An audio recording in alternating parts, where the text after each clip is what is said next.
Missioning generation kana is to save Ethiopia from Abiy Ahmed. Maaliif akkaataa jarri kun keessattuu Abiy fi murni isa wajjin deeman ittiin deemaa jiranii we might not have a country eegeessan deeman booda. Xiinxalaan siyaasa Oromoo Obbo Jawaar Mohammad mootummaa qeeqee jiramu. Eebbi kitaaba keetii akkam biyya keessatti nuun gooneti. Naayiroobii biyya ollaatti nurraa goote kanas muufiis irraa qabna. Maaliif ani reeffa kootu biyya kana keessaa ba'aa an biyya kana keessaa ba'uu nuun jettee turte. Dr. Abiy Ahmed deebii kennaniiru.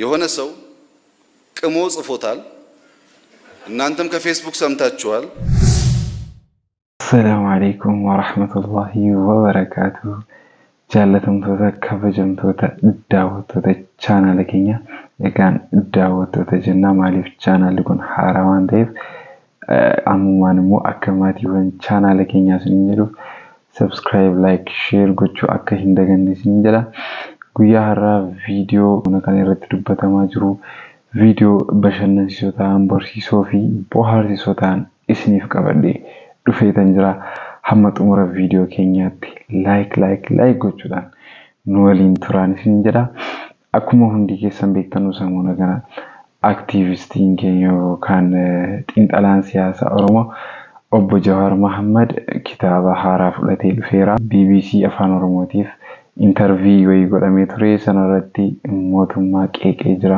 sanaan kan wal qabatee viidiyoo tokko social media irra kan deemaa jiran isiniif qabadheen jira akkasumas Itoophiyaa bulchuuf yaada qabdaa kan jedhus gaafatanii turani deebisaa inni deebises walumaan kan daawwannu ta'a hamma xumura viidiyoo keenyaatti nu waliin turaasin jecha gara viidiyoo bulchuuf yaada qabdaa yoo jara kanarra hafte Dugaan sinja. Majotu. Analoojii makiinaan jiru tokko jira beektaa. Akka jarri kun amma itti deemuun yoo rabbi nu gargaare malee biyyi tuni biyya turtuu biyya hiddisii gaffagaattuu taate. Beektaa uummanni biyya sanii garaarsa nyaata. Uummata miskiina beektaa uummata fayyaalee sollahi uummata nagayaati beektaa. Biyya kanatti agartanii waggaa taaksiin parsantii 2 waggaatti dabalamu akkatti biyya raasan. 42% gaazaa irratti saantiimii 10 waggaa dabalame. Ummanni isaanii yeroo ammaa kana taaksii parsantii 300 hanga 1,000 dabalanii milishaan miila bitaatiin isa dhiitaa ummanni kuni biyya irratti hin diigamanii hamtuun kana caalaa natti hin dhufin yaada jirurraa ka'eeti nagaan bula jechuudha. Ummanni sun garaa nama nyaata.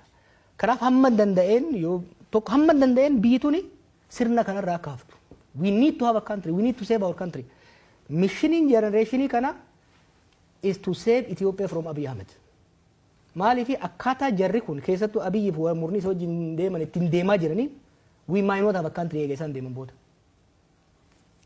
Laali warri TPLF fi warri Malasillee hamtu turan. I fought them. I know them very closely nan beeka jarsanis. Jarri suni hin kijibanii yoo kijiban garuu kijiba si amansiisuuf kijiban malee hin amanan. Jarri kuni kijiba si kijiban san ifiifillee amanan. Jaalama dura biyyan ture. Argeen ture qondaalota gurguddoo. What's very scary waan nama sodaachisu waa biyya sanii amma fagoo kana seettanii sin gaazexeessota waan biyya sanii waan agamu hubattan baay'ee jira. Waa'ee diinagdee waggaatti kaafte akka waan dammaaf aanan mana hunda keessa yaa'aa jiru. Qananiin biyya hunda ol ga'ee maal rakkoon diinagdee ati haasaa jirtu. Ilmi namaa garuu Finfinnee magaalaa jidduutti waan nyaatu hin qabu. Gaafan dhaqee jaarsaa jaartiin tokko arge. Jaarsi doktora waggaa 15 hojjeteera. Jaartiin narsiidha waggaa 10 hojjetteerti. Remember the highest earning professionals. Ijoollee fi waan ittiin barsiisan ufiifummoo waan ittiin even ijoolleedhaaf nyaata gahaa ittiin geessan rakkataa jira jechuudha. Rakkoo akkasiisan keessatti akka waan qananiin jirutti deemaa jiran jechuudha. Naannoon Amaaraa practically harka mootummaan jiru. Oromiyaan practically harka mootummaan jiru. Haala kana keessatti qondaalonni mootummaa waggaa agartu akka waan tokko rakkoon biyya sanii hin jirretti haasoo jechuudha.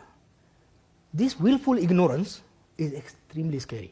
Ayi dhagarni qondaalota mootummaa biyyoota adda wajjin nan hojjedhan arga. Observing godha abbootii irreetii hamma dimokiraasii social dimokiraatota Iskaandeebiyaa jiranitti. Garuu murna akka jara kana ka ofoon laale. Saamicha qofa malee ifiif saamuun alatti biiti harkatti dhumte. Biiti harkatti dhumte Finfinneetti galte. The state has shrunk. state capacity mootummaa tokko sirna mootummaa tokko kan meejor godhamu lafa biyya san keessa jirtu keessa hammam takka to'ata humna mootummaa alatti humni biraa hidhatee socho'u jiraachuu hanqisuudha. With all the measurement the state is shrinking. Finfinneef naannoo isii qofarratti ta'uun ifa irra dhaabanii calaqqisiisaa oolan tanaa alatti harka isaaniitti baateerti biitti. Garuu harka kennaa bahaa jirti jedhanii muddamanii waa sirreessuudhaaf osoo deemanii beekta yeroo kan itaafi. Akka waan tokkoon uumamnetti akka biyyi sun qananii keessa jirtutti hamma bahaa dhihatti biitti nagaa qabdutti itti haasayan jechuudha. Kuni baay'ee nama sodaachisa. Kanaaf hamma danda'ametti wal gargaaranii jara kanarratti dhiibbaa godhanii karaarratti akka deebi'an yaalu yoo kan danda'amne taate immoo biitti tun biyya tana qabatanii qilee dhaquun jara kanaan oolamu. Biyya tana qabatanii qilee akka hin dhayne nu hunda fuudhanii qilee akka hin dhayne waan danda'ame hunda godhuu barbaachisa jechuudha.